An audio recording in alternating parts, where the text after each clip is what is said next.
Good morning friends, so welcome to the prelims booster session. आज का पहला topic है smart lander for investigating moon.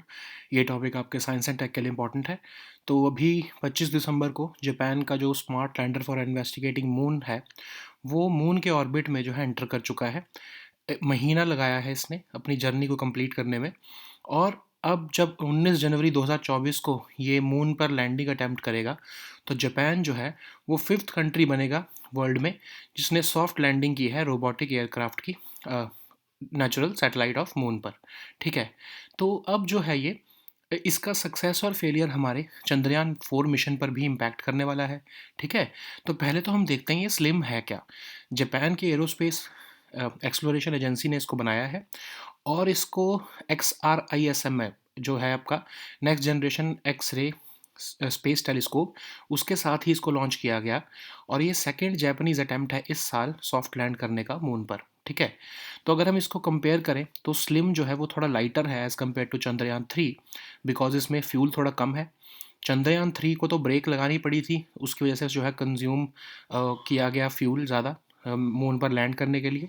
लेकिन slim ने एक जो है तरीका अपनाया है जिसमें वो डिफ्लेक्ट हो रहा है मून की डायरेक्शन में, जिसकी वजह से इसकी स्पीड कम होगी और ये आसानी से लूनर ऑर्बिट में जो है वो एंटर करके जो है वो मून पर लैंड कर सकेगा। अब स्लिम जो है वो मून पर करेगा क्या। तो अब स्लिम मिशन इतना यूनिक है कि ये 100 metres of the chosen landing site पर ये लैंड करेगा और ये रिकॉर्ड बनाएगा कि सॉफ्ट लैंडिंग जो है smallest ever area tolerance on the moon पर की जाएगी। ठीक है। 2 स्मॉल रोवर्स डिप्लॉय करेगा, लूनर एक्सकर्शन व्हीकल 1 एंड 2, और लूनर सरफेस को स्टडी करेगा near the landing point, temperature collect करेगा, रेडिएशन रीडिंग्स लेगा और अटेम्प्ट करेगा मून के मेंटल को समझने की। ठीक है। तो अब जो है इस स्लिम का जो सक्सेस है या जो भी इसका एक्सपीरियंस है चंद्रयान 4 को कैसे इम्पैक्ट करेगा। साइंटिस्ट जो है मून के साउथ पोल रीजन को जो है वो स्टडी कर रहे हैं, बहुत इंटरेस्टेड हैं उसमें। और यहाँ पर कुछ ऐसे क्रेटर्स भी हैं जो हमेशा ही शैडो में रहे हैं।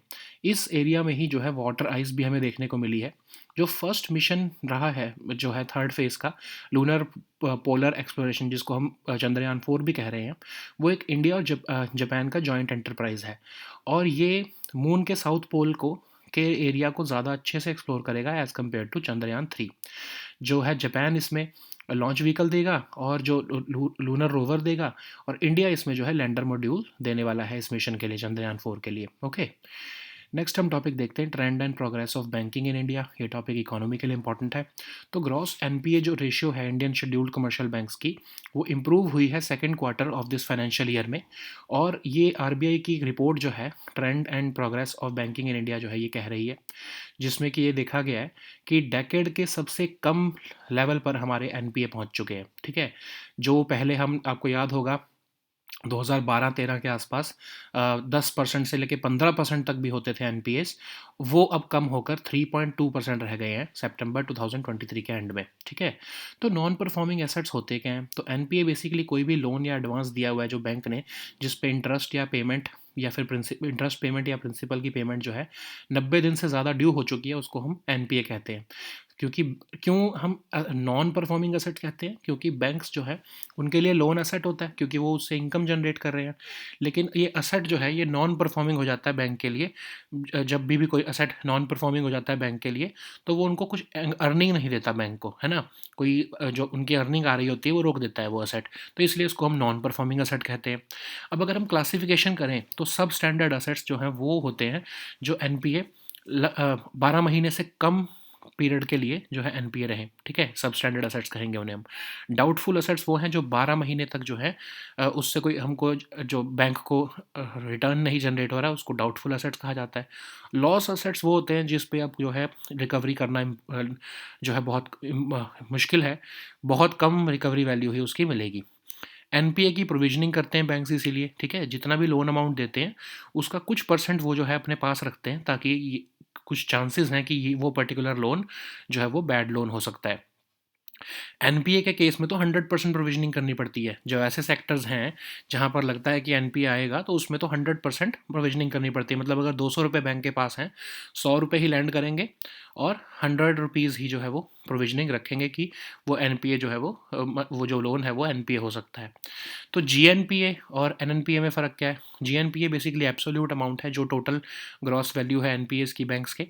एनएनपीए वो है जिसमें कि जो ग्रॉस एनपीए में से जो बैंक ने प्रोविजनिंग बना रखी है लोन लॉस प्रोविजंस, उसको अगर हम माइनस कर देते हैं तो हमारे पास नेट एनपीए आ जाती है कि मतलब टोटल कितना नुकसान हुआ है। ठीक है, एनपीए की रेशियो भी होती है ऐसी, जीएनपीए रेशियो, ठीक है, जो कि टोटल जीएनपीए जितने हैं उसका टोटल एडवांसेस से निकलती है। एनएनपी रेशियो मतलब जो नेट एनपीए है उसको टोटल एडवांसेस से जो है जब हम कैलकुलेट करते हैं तो नेट एनपीए रेशियो निकलती है। सो अब गवर्नमेंट ने क्या मेजर लिए हैं, आरबीआई ने क्या मेजर लिए हैं एनपीएस को कम करने के लिए? तो अगर हम देखें तो सबसे बड़ी अचीवमेंट जो मोदी गवर्नमेंट की है वो शायद यही है कि बैंकिंग सेक्टर को जो उन्होंने डूबने से बचाया है।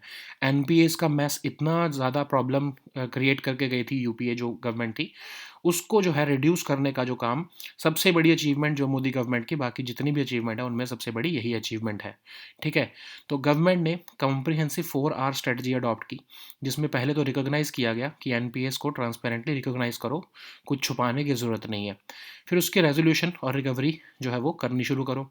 फिर जो है पीएसबीज जो है पब्लिक सेक्टर बैंक्स, उनको रिकैपिटलाइजेशन करो और रिफॉर्म्स लेकर आओ उनमें, ताकि जो है आने वाले टाइम में सिस्टम क्लीन रहे। चेंज जो है वो क्रेडिट कल्चर में भी देखा गया। इंसॉल्वेंसी एंड बैंक्रप्सी कोड लाया गया जब, सरफाइसी एक्ट के प्रोविजंस भी जो है अमेंड किए गए। फिर national asset reconstruction company limited भी जो है वो बनाई गई, ताकि स्ट्रेस एसेट्स जो 500 करोड़ से ऊपर की हैं उनको जो है टेक ओवर किया जा सके। पब्लिक सेक्टर बैंक्स ने भी स्ट्रेस्ड एसेट मैनेजमेंट जो है वर्टिकल स्टार्ट किए अपने अपने ही बैंकिंग सिस्टम में। फिर आरबीआई ने जो है लेंडर्स को, बोरोवर को विलफुल डिफॉल्टर की कैटेगरी भी डालना शुरू किया with in 6 months of their account being declared NPA. ठीक है, तो ये रिपोर्ट जो है वो क्या कह रही है ये देख लेते हैं अब। तो ये रिपोर्ट कह रही है कि डेकेड के सबसे कम लेवल पर एनपीए पहुंच चुके हैं, तो मतलब बैंकिंग सेक्टर की हेल्थ इस टाइम पर सबसे अच्छी है पिछले 10 साल में। तो जो है इनका इंटरकनेक्टेडनेस है एन बैंक्स और एनबीएफसीज के बीच में, इसीलिए जो एनबीएफसीज हैं उनको ब्रॉड बेसिंग करनी होगी अपने फंडिंग सोर्सेज की, ताकि वो बैंक फंडिंग के ऊपर ज़्यादा जो है वो डिपेंडेंट ना रहें। ये भी रिपोर्ट कह रही है। सेंट्रल बैंक ने ये भी दिखाया है, मतलब कंसर्न्स रेज किए हैं कि बैंक्स जो हैं कई बार ऐसे भी बोरोवर्स को जो है लैंड करते हैं जो कि बैंक के ही लैंडिंग डिसीजन को इन्फ्लुएंस कर सकते हैं, जैसे कि कुछ मेजर पॉलिटिशियंस या फिर बैंक के कुछ एम्प्लॉयज़। ठीक है, तो वो जो है बैंक के लैंडिंग डिसीजंस को इफ़ेक्ट कर सकते हैं, तो उनको लैंडिंग करने से जो है मॉरल हैज़र्ड इश्यूज़ जो है वो आ सकते हैं, और वो आने वाले टाइम में बैंक सेक्टर के लिए अच्छा नहीं है। ओके, सो नेक्स्ट हम टॉपिक देखते हैं यूएपीए। ये टॉपिक सिक्योरिटी के लिए इंपॉर्टेंट है। तो मिनिस्ट्री ऑफ होम अफेयर्स ने मुस्लिम लीग जम्मू कश्मीर जो है मसरत आलम के फैक्शन को अनलॉफुल एसोसिएशन डिक्लेयर कर दिया है यूएपीए के अंदर 5 साल के लिए। तो अनलॉफुल एक्टिविटीज़ प्रिवेंशन एक्ट 1967 जो है प्राइमरी काउंटर टेरर लॉ है इंडिया का, और इसको इनेक्ट किया गया था आउटलॉ और पेनलाइज करने के लिए अनलॉफुल और टेररिस्ट एक्टिविटीज़ को, जो कि इंटेग्रिटी और सोवरेनिटी ऑफ इंडिया को थ्रेटन करती हैं। ठीक है, तो इसके की प्रोविजंस क्या हैं यूएपीए के, ये भी देख लेते हैं। तो वाइड रेंजिंग पावर्स देती है ये सेंट्रल गवर्नमेंट को, ताकि ऑर्गेनाइजेशंस को डेजिग्नेट किया जा सके टेररिस्ट ऑर्गेनाइजेशंस, और ये पेनल्टीज़ भी जो है प्रिस्क्राइब करती हैं for taking part in such activities. ठीक है, तो एप्लीकेबिलिटी अगर हम इसकी देखें तो सिर्फ इंडिया में ही नहीं, बल्कि अगर आउटसाइड इंडिया भी कोई ऑफेंस कमिट किया गया तो उसको भी जो है वो चार्ज किया जा सकता है यूएपीए के अंडर। चार्जशीट 180 दिन के अंदर जो है अरेस्ट के फाइल करनी पड़ती है, इन्वेस्टिगेशन को 90 दिन के अंदर कंप्लीट करना पड़ता है। अब सेक्शन 41 जो है इसका, वो बहुत ही इम्पॉर्टेंट सेक्शन है, जिसमें कहा गया है कि कोई भी कोर्ट जो है वो किसी ऑफेंस का कॉग्निजेंस नहीं ले सकता बिना सेंट्रल या स्टेट गवर्नमेंट के या जो भी ऑफिसर जो है उनके जो सैंक्शन के बिना, मतलब कोई भी यूएपीए के कंटेक्स्ट में कॉग्निजेंस जो है वो ऑफेंस नहीं कॉग्निजेंस जो है वो नहीं ले सकता कोर्ट किसी भी ऑफेंस का। ठीक है, सो अब कुछ और इंपॉर्टेंट सेक्शंस हैं यूएपीए के यहाँ पर मेंशन किए गए हैं, सेक्शन 13, 16, 17, 18, 22। तो आप इसको एक सिर्फ रीडिंग दे सकते हो। तो अगर हम देखें तो 2019 में अमेंडमेंट की गई थी जो 2000 उसके यूएपीए की, उसमें जो है इंडिविजुअल्स को भी एज टेररिस्ट डेजिग्नेट करने के प्रोविजंस जो है वो डाले गए। अगर प्रॉपर्टी को सीजर करनी है तो डायरेक्टर जनरल ऑफ एनआईए की परमिशन चाहिए होगी। ठीक है, और जो जितनी ट्रीटीज़ हैं, इंटरनेशनल ट्रीटीज़ इंडिया ने साइन की हैं, उनको भी इसके स्कोप में डाल दिया गया कि उसके अंदर भी जो है अगर एक्ट्स कमिट किए हैं किसी भी ट्रीटीज़ के स्कोप के अंदर, तो भी जो है यूएपीए के अंदर ही उसमें पनिशमेंट मिलेगी, ठीक है। तो मसरत आलम कौन है? जो सक्सेसर हैं सैयद अली शाह गिलानी के, और ये हुर्रियत कॉन्फ्रेंस के चेयरपर्सन हैं, और ये one of the main organisers of anti India protest in the valley रहे हैं, ठीक है। तो हंटिंगटन्स डिसीज़ क्या है? तो ये नेक्स्ट हमारा टॉपिक है सोशल इश्यूज़ के लिए। तो हम देखते हैं कि यूनिवर्सिटी ऑफ सेगेड जो हंगरी की है, उन्होंने कुछ इंपॉर्टेंट स्ट्राइड्स लिए हैं हंटिंगटन्स डिसीज़ को अंडरस्टैंड करने के लिए फ्रूट फ्लाइज के थ्रू, ठीक है। तो हंटिंगटन्स डिसीज़ जो है एक रेयर इनहेरिटेड डिसीज़ है जिसमें प्रोग्रेसिव ब्रेकडाउन होता है नर्व सेल्स का ब्रेन में, और ये पर्सन की फंक्शनल एबिलिटीज़ को इम्पैक्ट करती है, जिससे कि मूवमेंट में, थिंकिंग में, साइकेट्रिक डिसऑर्डर्स में इम्पैक्ट पड़ता है। ये अडल्ट में भी होती है, मतलब जो सबसे कॉमन फॉर्म है वो अडल्ट में ही होती है after the age of 30। Early onset भी हो सकती है जो कि चिल्ड्रन और टीनेजर्स को होती है। इसमें होता क्या है, क्यों होती है ये? तो एक जेनेटिक चेंज होता है एच जीन में। एच जीन एक प्रोटीन बनाता है हंटिंगटिन, जो प्रोटीन आपके नर्व सेल्स को फंक्शनिंग में हेल्प करता है। तो अब ये जो अमीनो एसिड ग्लूटामाइन है, ये कितनी बार जो है रिपीट हो रहा है एच में, वो जनरली नंबर 11 से 31 का होता है। लेकिन अगर ये नंबर बढ़ जाए, मतलब 35 बार रिपीट हो रहा है या उससे ज़्यादा बार रिपीट हो रहा है, तो ये हंटिंगटन की प्रॉब्लम, डिसीज़ की प्रॉब्लम आती है। इसकी वजह से होता क्या है, मूवमेंट, कॉग्निटिव या साइकेट्रिक डिसऑर्डर्स होते हैं। लोग जो है, जो इससे पीड़ित हैं, वो मूड स्विंग से सफ़र करेंगे। अनकंट्रोलेबल जर्की मूवमेंट्स होती है, बोलने में, स्वेलो करने में, चलने में डिफ़िकल्टी होती है। मेडिकेशंस अवेलेबल तो हैं, लेकिन वो सिर्फ सिम्टम्स को ही मैनेज कर रही हैं, कोई ट्रीटमेंट जो है वो इसको रोक नहीं सकती, ओके। नेक्स्ट हम टॉपिक देखते हैं तानसेन समारोह। आर्ट एंड कल्चर के लिए टॉपिक इंपॉर्टेंट है। तो लगभग 1300 म्यूजिशियंस ने वंदे भारत जो है तबला पर प्ले किया, गिनीज वर्ल्ड रिकॉर्ड बनाया, largest tabla ensemble during 99th international Tansen Samaroh Gwalior में। तो तानसेन समारोह एक ट्रिब्यूट है Indian musical legend Shri Ram Tanu Mishra को। ये हर साल कंडक्ट किया जाता है दिसंबर में ग्वालियर में तानसेन को सेलिब्रेट करने के लिए। आर्टिस्ट और music lovers all over the world से जो है यहाँ पर गैदर होते हैं great Indian musical Maestro Tansen को ट्रिब्यूट देने के लिए। तो मियाँ तानसेन जो है वो prominent Indian classical music composer, musician और वोकलिस्ट थे, और he was among the navratnas of Mughal emperor Akbar. तो अकबर ने ही उन्हें टाइटल दिया था मियाँ का भी, और उनको क्रेडिट दिया जाता है कुछ फेमस राग बनाने के लिए, जैसे मियाँ की मल्हार, मियाँ की तोड़ी और दरबारी। सो नेक्स्ट हम टॉपिक देखते हैं नालसा। ये टॉपिक आपके गवर्नेंस के लिए इंपॉर्टेंट है। तो प्रेसिडेंट ऑफ इंडिया ने रिसेंटली जस्टिस संजीव खन्ना, जो सेकंड सीनियर मोस्ट जज हैं, उनको एग्जीक्यूटिव चेयरपर्सन बना दिया है नेशनल लीगल सर्विसेज अथॉरिटी का। तो नेशनल लीगल सर्विसेज अथॉरिटी जो है वो लीगल सर्विसेज अथॉरिटीज़ एक्ट 1987 के अंदर बनाए कॉन्स्टिट्यूट की जाती है, ताकि फ्री लीगल सर्विसेज दी जा सके वीकर सेक्शंस ऑफ सोसाइटी, और लोक अदालत को भी ऑर्गेनाइज किया जा सके। प्राइम ऑब्जेक्टिव नालसा का है speedy disposal of cases. Chief justice of India इसके पैटर्न इन चीफ होते हैं, और जो सेकंड सीनियर मोस्ट जज होते हैं सुप्रीम कोर्ट के, वो इसके एग्जीक्यूटिव चेयरमैन होते हैं। ये सुप्रीम कोर्ट ऑफ इंडिया में ही हाउस्ड होती है ऑफ कोर्स। हर स्टेट में भी स्टेट लीगल सर्विसेज अथॉरिटी बनाई जाती है, डिस्ट्रिक्ट में भी district level legal services authorities बनाई जाती हैं, ठीक है। ये काम यही करती हैं कि लीगल सर्विसेज फ्री में देना लोगों को, और लोक अदालत कंडक्ट करना स्टेट में। नालसा जो है वो लीगल लिटरेसी प्रोग्राम्स भी कंडक्ट करवाती है। तो अगर हम फ्री लीगल सर्विसेज देखें तो उसमें पेमेंट ऑफ कोर्ट फीस करना, service of lawyers legal proceeding में देना, supply of certified copies of orders जो है वो ऑब्टेन करके देना, ठीक है, प्रिपरेशन ऑफ अपील करना, ये सब जो है सर्विसेज दी जाती हैं।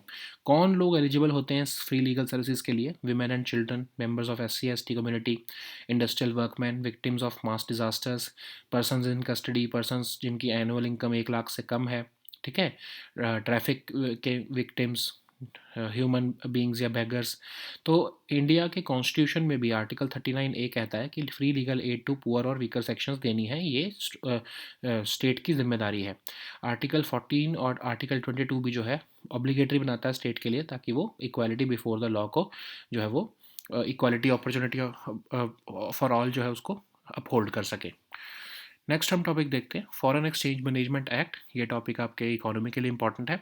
तो आरबीआई ने रिसेंटली एक ड्राफ्ट रिलीज़ किया है, licensing framework for authorised persons under the foreign exchange management act of FEMA.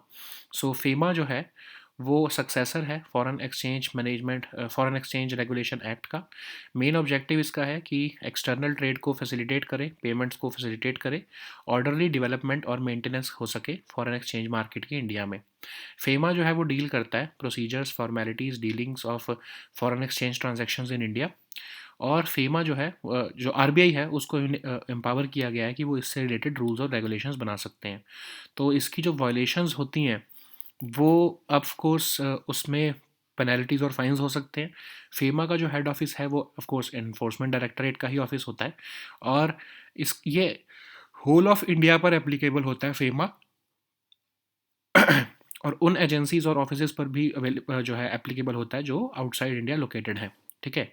तो अब ऑथोराइज्ड पर्सन्स कौन है? ऑथोराइज्ड पर्सन्स इसमें वो होते हैं, सेक्शन 2 में डिफाइन किया गया है फेमा के, कि जो भी ऑथोराइज्ड डीलर है, मनी चेंजर है, कोई भी पर्सन जो कि फॉरेन एक्सचेंज या फॉरेन सिक्योरिटीज़ में डील कर रहा है, आरबीआई से ऑथोराइजेशन लेनी पड़ती है फॉरेन एक्सचेंज या फॉरेन सिक्योरिटीज़ में डील करने के लिए। ठीक है। नेक्स्ट हम टॉपिक देखते हैं गल्फ ऑफ मैक्सिको। ये टॉपिक इन्वायरमेंट के लिए और इंटरनेशनल रिलेशंस दोनों के लिए इंपॉर्टेंट है। तो ऑयल कंपनीज ने $382 मिलियन जो है ऑफर किए हैं ड्रिलिंग राइट्स लेने के लिए गल्फ ऑफ मैक्सिको में, क्योंकि कोर्ट ने यूएस एडमिनिस्ट्रेशन की जो है प्लान को रिजेक्ट कर दिया है, जिसमें कि वेल स्पीशीज़ को प्रोटेक्ट करने के लिए स्केल बैक किया जा रहा था ड्रिलिंग को गल्फ ऑफ मैक्सिको में। ठीक है। तो गल्फ ऑफ मैक्सिको क्या है? एक मार्जिनल सी है अटलांटिक ओशन का, जो वर्ल्ड का लार्जेस्ट गल्फ है, सराउंडेड बाय मैक्सिकन यूकाटन और वेरा क्रूज रीजन है। यूएस भी यहीं पर है नॉर्थ में, ईस्ट में कैरेबियन आइलैंड्स और क्यूबा है, साउथ में मैक्सिकन मेनलैंड है। ये कैरेबियन सी को यूकाटन चैनल से ये जो है कैरेबियन सी के थ्रू आई एम सॉरी ये जो है कैरेबियन सी से कनेक्टेड है यूकाटन चैनल से, और अटलांटिक ओशन से कनेक्टेड है थ्रू स्ट्रेट्स ऑफ फ्लोरिडा से। तो one of the oldest water bodies on earth है। क्लाइमेट यहाँ का ट्रॉपिकल टू सब ट्रॉपिकल रहता है। गल्फ स्ट्रीम यहाँ की मोस्ट पावरफुल और वार्म ओशन करंट है, जो कि एंटर होती है गल्फ ऑफ मैक्सिको में फ्रॉम कैरेबियन सी और फ्लो आउट होती है अटलांटिक में। मिसिसिपी और रियो ग्रांड ये दो मेजर रिवर्स हैं जो यहाँ पर ड्रेन होती हैं। मेजर पोर्ट्स यहाँ पर वेराक्रूज है मैक्सिको में, और बाकी सारे जैसे आपके न्यू ऑर्लियंस, पेनास्कोला, टैम्पा है यूएस के पोर्ट्स, ये भी यहीं पर गल्फ ऑफ मैक्सिको में लोकेटेड है। Okay. So now let us see all these topics in English. So the first topic is Smart Lander for Investigating Moon. This topic is important for your science and tech section. So on 25th December, Japan's Smart Lander for Investigating Moon spacecraft entered into the orbit of Moon after a month-long journey. So Japan will become, so this will make a moon landing attempt on 19th January this next year. So Japan will become the fifth country in the world to have a soft landing robot craft on the moon. So this success or failure of SLIM would have an impact on Chandrayaan 4 mission also. We'll see how. So first of all, SLIM is a Japanese mission, and it was launched together with XRISM, which is a next generation X-ray space telescope. And this SLIM is the second Japanese attempt this year to soft land on the moon. So if we look at the trajectories of SLIM and Chandrayaan 3, we would be able to see that SLIM is lighter because it carries less fuel. Chandrayaan 3 had to use more fuel because it had to apply brakes so that it could slow down and be captured by moon's weaker gravity. But SLIM adopted a novel approach. It allowed itself to be deflected in the moon's direction, and it shot past lunar orbit deeper into space, yet it deflected in the moon's direction to slow itself down. So what will SLIM do on the moon? It will try to land within 100 meters of its chosen landing site, and this is unusually tight limit given the history of moon landing missions. For example, Vikram lander of Chandrayaan 3 was designed to descend in an elliptical area which was 4 kilometer long down range and 2.5 kilometer wide cross range. SLIM will set the record on January 19 for attempting to soft land within the smallest ever area tolerance on the moon. Just before it lands, Slim will deploy two small rovers also called the Lunar Excursion Vehicle 1 and 2, and it will study the lunar surface near the landing point. It will collect temperature and radiation readings, and it will attempt to study the moon's mantle. Okay, so how will Slim affect Chandrayaan 4? So scientists are interested in the moon's south pole region at large because parts of some of the craters here are always in shadow, and there are also parts where which contain water ice. The first mission of third phase is the Lunar Polar Exploration Mission, which is the Chandrayaan 4. So Chandrayaan 4 will be an India-Japan joint enterprise, and it will explore an area which will be closer to the moon's south pole than Chandrayaan 3 did. And Japan will be providing the launch vehicle and lunar rover, while India will be providing the lander module. Okay. So the next topic is trend and progress of banking in India. This topic is important for your economy section. So gross NPA ratio of Indian scheduled commercial banks have improved in the second quarter of financial year, and it has reached a decadal low of 3.9% at end of March 2023, and further to 3.2% at end of September 2023. So this has been mentioned in the report of RBI called the trend and progress of banking in India. So first of all, we have to understand what are non-performing assets. So NPA is basically a loan or advance for which principal or interest payment has remained overdue for a period of 90 days. For banks, a loan is an asset because it is earning interest for them. Okay, so that's why when this asset stops giving them interest or principal, which means that they stop earning anything from this loan, this becomes a non-performing asset for the bank. Okay, because it is not generating any income for the bank. So we as per the RBI guidelines, banks are required to classify NPAs into substandard assets, doubtful assets, and loss assets. Substandard assets are those which have remained NPA for a period of less than or equal to 12 months. Doubtful assets are those which have remained in the substandard category for a period of 12 months, and loss assets are those which remain uncollectible and there may be some recovery value to it. Okay, so banks have to make NPA provisioning also. A certain percentage of loan amount is set aside by the banks to ensure that in case of an NPA they are not bankrupt, the bank do not suffer. So generally this amount is 5 to 20%, but in cases of NPA 100% provisioning has to be done as per Basel 3 norms. So what is GNPA and NNPA? GNPA is basically the absolute amount which tells us about the total value of gross NPAs for the bank, but NNPA is the net NPAs, which basically means GNPA minus the provisions which have been made by a bank for the NPAs, okay, which we have discussed just above. So there are also ratios, NPA ratios, GNPA and NNPA ratio. They are all benchmark to the total advances. Okay, for example, GNPA ratio is the total GNPA divided by total advances. So what are the measures which have been taken by the government and RBI to reduce these NPAs? So government has implemented a comprehensive 4R strategy, which consists of recognition of these NPAs transparently, resolution and recovery of value from stressed accounts, recapitalization of public sector banks, and reforms in those public sector banks. Okay, so change in credit culture has also been affected. IBC was passed in 2016. SARFAISI Act was also amended. National Asset Reconstruction Company Limited was formed to take over those stressed assets which were above 500 crore rupees. Public sector banks have also created stressed asset management verticals so that stringent recovery can be made. RBI has also proposed that lenders should classify a borrower as a willful defaulter within 6 months of their account being declared a NPA. Okay, so what are the highlights of this report? So as per this report, GNPA ratio of scheduled commercial banks fell to a decade low of 3.9% at the end of March 2023 and 3.2% at end of September 2023.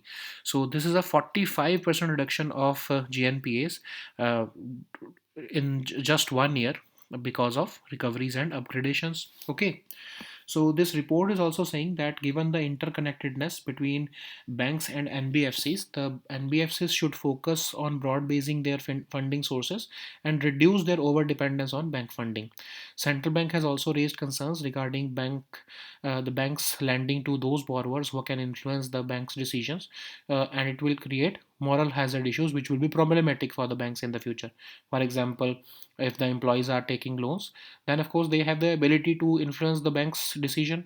Similarly, politicians or people who are in power, if the bank is lending to them, then of course these people have the ability to influence the bank's decision, so which could create moral hazard issues, and that would be problematic for the banking system in the later on. So the next topic is UAPA. This topic is important for your security section. So Ministry of Home Affairs has declared Muslim League Jammu Kashmir as an unlawful association under the UAPA Act for 5 years. So UAPA was enacted in 1967 as the primary counter-terror law in India. It was enacted to outlaw and penalize unlawful and terrorist activities which pose a threat to the integrity and sovereignty of India. Okay, so there are key provisions of UAPA which says that it basically gives wide-ranging powers to the central government. It also prescribes the penalties for taking part in the activities of the designated organizations who are terrorist organizations. It is also applicable to the offenses committed outside India, and a charge sheet has to be submitted or can be filed in maximum 180 days after the arrest, and the investigation has to be completed within 90 days. So the act also establishes a special court to conduct trials. Section 45 of UAPA says that no court shall take cognizance of any offence under the act without the previous sanction of the central or state government or any other officer authorized by them. Government also made amendments to the UAPA so that a government can designate individuals as terrorists also on the same grounds as designated by to the as for the designation of terrorist organizations. It also says that investigation conducted by an officer of the NIA can also only lead to seizure of property if it has approval from Director General of NIA. Uh, Acts committed within the scope of any of the treaties listed in this schedule of this act will also be defined as terrorist acts. Okay, so who is Masrat Alam? He is the successor of Sayyid Ali Shah Gilani and the Hurriyat Conference chairman. He was among the main organizers of anti-India protests in the valley during 2010. So the next topic is Huntington's disease. This topic is important for your social issues. So researchers from University of Szeged in Hungary have taken some important strides in studying fruit flies to understand more about Huntington's disease. So Huntington's disease is a rare inherited disease which causes the progressive breakdown of nerve cells in the brain, and it has a wide impact on a person's functional abilities, and it usually results in in movement, thinking, and psychiatric disorders. So it generally begins after the age of 30 years, and it can also affect children and teenagers. So how it is caused? So a genetic change in the HTT gene causes this Huntington's disease. The HTT gene makes a protein called huntingtin. This protein helps your nerve cells function. The normal HTT gene contains a stretch of DNA which specifies the number of times the amino acid glutamine is repeated in the HTT. This number varies from 11 to 31. In the mutant version of the HTT gene, the stretch is expanded to encode 35 or more repeats. So, what are the symptoms when this disease occurs? It generally causes movement, cognitive and psychiatric disorders. The patient suffers from mood swings, uncontrollable jerky movements, difficulty in speaking, swallowing, and walking. So, medications are available to help manage the symptoms, but of course, treatment is not there. So the next topic is Tansen Samaro. This topic is important for your art and culture section. So about 1300 musicians have played Vande Mataram on tabla and entered the Guinness World Record for the largest tabla ensemble during the 99th International Tansen Samaro in Gwalior. So Tansen Samaro is a tribute to Indian musical legend Sri Ram Tanu Mishra, who was also known as Tansen. It is held every year in December in Gwalior to celebrate Tansen, and artists and music lovers from all over the world gather here to pay tribute to Tansen. So who was Mia Tansen? He was a prominent Indian classical music composer, musician, and vocalist. He was among the Navratnas in the court of Mughal Emperor Jalaluddin Akbar. Akbar gave him the title Mia, and he is given credit for introducing some of the famous ragas called the Mia Ki Malhar, Mia Ki Todi, and Darbari. Okay, so the next topic is Nalsa. This topic is important for your governance section. President of India has recently nominated Justice Sanjeev Khanna as the second senior most judge of the Supreme Court as the executive chairperson of NALSA, that is the National Legal Services Authority. So NALSA has been constituted under the Legal Services Authorities Act of 1987 to provide free legal services to the weaker sections of society and to organize lok adalats for amicable settlement of disputes. The prime objective of NALSA is the speedy disposal of cases, and Chief Justice of India is the patron in chief of NALSA, while the second senior most judge of the Supreme Court of India is the executive chairman. It is housed at the Supreme Court of India, and in every state also there is state legal services authority. In the district level there is district legal services authority, and they provide free legal services to the poor, to the people, and also conduct lok adalats in the state. NALSA, through its state legal services authorities, also conducts legal literacy programs.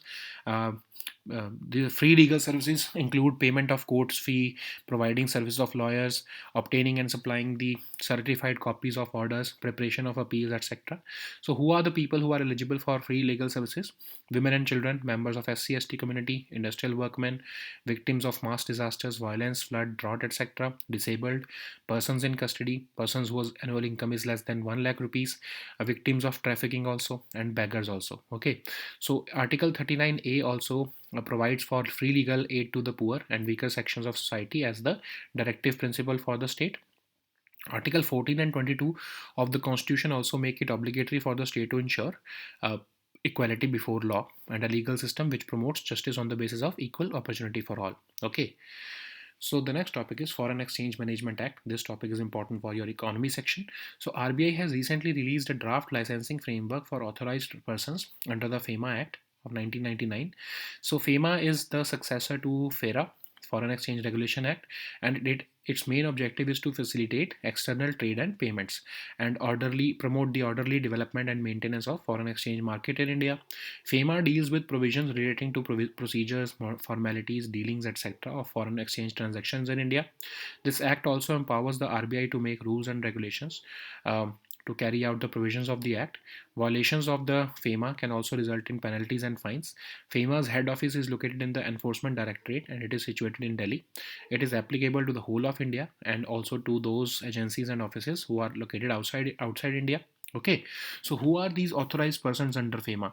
Section 2 of the FEMA states that any authorized person means an authorized dealer, money changer, offshore banking unit, or any other person authorized under Section 10 to deal with foreign exchange and foreign securities. So these are authorized by RBI to deal in foreign exchange or in foreign securities.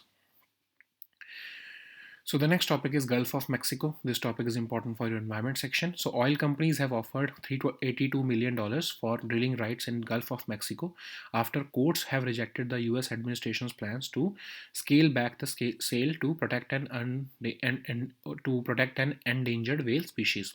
So Gulf of Mexico is a marginal sea of the Atlantic Ocean and world's largest gulf. It is surrounded to the west by Mexican Yucatan and Veracruz regions, to the north by US, to the east by Caribbean islands and Cuba, and to the south by Mexican mainland. It is connected to the Caribbean islands through the Yucatan Channel, to the Atlantic Ocean through the Straits of Florida, and it is one of the oldest water bodies on Earth. The climate here is tropical to subtropical. The Gulf Stream, which is the most powerful and warm ocean currents, enters the Gulf of Mexico from the Caribbean Sea and it flows out to the Atlantic. Mississippi and Rio Grande are the major rivers draining into this Gulf, and major ports here include Veracruz of Mexico, Galveston, uh, New Orleans, Pensacola, and Tampa of the US. Okay.